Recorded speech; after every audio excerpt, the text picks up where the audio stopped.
But also, Mr. Adekoya, I mean, security consultants like yourself would say one of the soft or non-kinetic approach to tackling insecurity is the role of traditional and religious institutions, as well as relationship between security operatives and the people, the locals, the indigenous, which is also part of what the Amotekun guys have been appealing for. How can this be further encouraged? Yeah, that's again the point of political leadership to produce a conducive environment for law enforcement to do their work. Every security person that understands his onions must know what is called stakeholder mapping. And yes, the traditional rulers are very important stakeholders. Unfortunately, in Nigeria, we've seen traditional rulers being fingered, as it were, in some cases of insecurity or providing coverage for some non-state actors. But again, that will happen in a place where the governors are not providing the right level of leadership and being very preemptive and proactive in the issues of insecurity.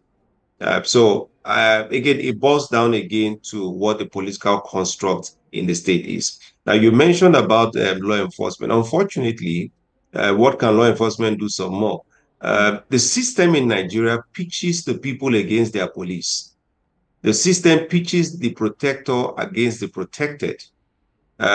We've seen former government officials come out to report to us that divisional police stations don't receive more than 10,000 a month for their logistics. And then you say bail is free. And so the man doesn't have money to run his office, but the office has to run. The man is invited to Abuja. He's not sent his ticket. He has to find his way to come to Abuja. So when bail is not free or there's some extortion at some of those money-making checkpoints, you see some of those checkpoints all over the place because, this system has to run. So the system pitches the people against the people protecting them, and that creates a bit of bad blood. So we need to do a lot. And again, in Nigeria, we are not funding security as sufficiently as we should be doing. Look at the police again. They should not be doing more than 8 hours per shift. Some of these officers are working 48 hours. Sometimes when they have special operations, they're working 1 week in, 1 week out. So when a man is doing 48 hours, he has an AK-47 rifle, he has to work under the sun, in the rain, and you go to their barracks, you go to their office, you see the conditions in which these people have to work. You can understand how we debase the psyche of our own law enforcement people. And again, that translates because it's a service. They are providing a service. If they are not well motivated, if they are not well resourced, that would also transmute itself into the quality of service that is being provided, which in turn Absolutely. will impact the perception of the people. So a number of it's a bit of a moving target. And interestingly also, Mr. Adekoya, we can sit here and talk about how governors have become lame duck chief security officers, but also the relationship between the locals and security operatives when it comes to intelligence gathering serves as frontline vanguards in prevention of crisis. I want us to talk about this because of several events of such that we've seen in the past few years. Not forgetting how many times locals have sabotaged the efforts of security operatives. At what point should indigents understand that this is for the good of us all? Yeah, so the National Orientation Agency has a lot of work to do. And thankfully, the Minister of Education is beginning to do something about social. We all grew up doing civic studies, understanding what our civic responsibilities are. That's not, we need to have a 10, 20-year plan to resolving this issue. In Nigeria, we like quick fixes. There are no quick fixes to this issue we have. The earlier we start, the better, because even the psyche of the ordinary Nigerian, if I may use the word, almost looks as though it's us against them, us being we the masses and them the elites and the political class and the government.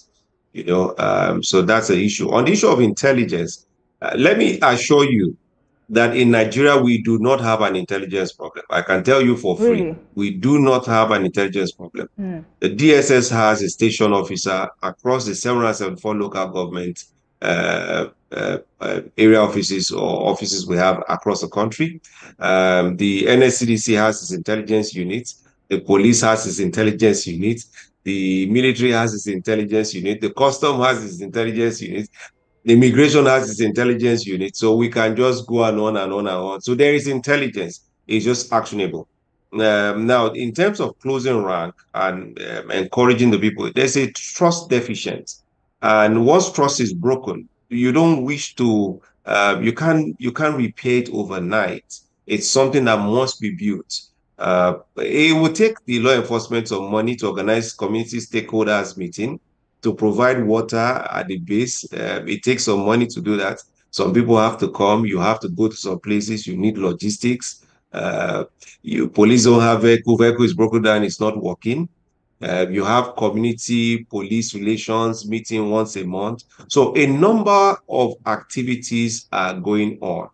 So I think the NOA, the National Orientation Agency, the Ministry of Education, Culture, must also begin now to conscientize the people at the local level, working with the NSA, working with the Ministry of Police Affairs and the Ministry of Interior, to create a program. It could be a jingle, it could be something, but it will not happen overnight. It can be a 10-year plan. So some of that can happen to improve intelligence sharing and the perception of how the people see their police or different law enforcement agencies going forward.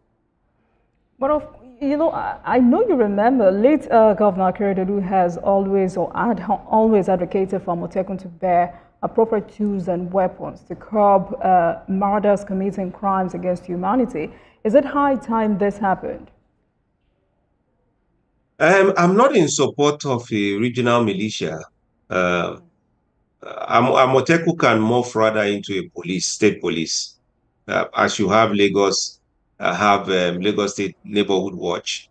If you have the police force of the state, you can then have maybe the ranger unit, Okay. different National Guard units, and morph them into that. They can have different uniforms because you must have what is the law setting up Amoteku? How does it handshake with the Nigerian Constitution? If the states, and again, remember that then President Buhari tried to nudge the state governors to move towards state police. They returned and they said no because they don't have the budget. Now they have the budget. At least we know that, allocation has increased times two, times three. So what are the state governments waiting for?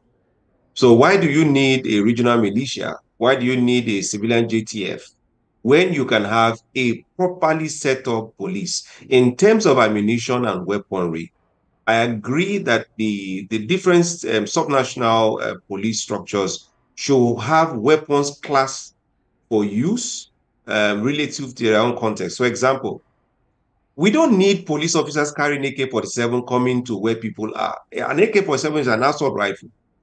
The key equipment of a state police should be a service pistol. So there should be more investment in service pistol. Then the state police can be allowed to have a team, a crack team or SWAT team that can provide suppressive fire when they are needed to pinpoint locations. The design of having 79 squadrons across this country is that you have a quick reaction team that is stationed based on geographical spread and different parameters of the force, the police force, to be able to respond quickly when you have certain issues. So if you have and maintain the 79 Mopo Squadron, you have specialized SWAT teams within the states, and you see how the military as the last line of defense.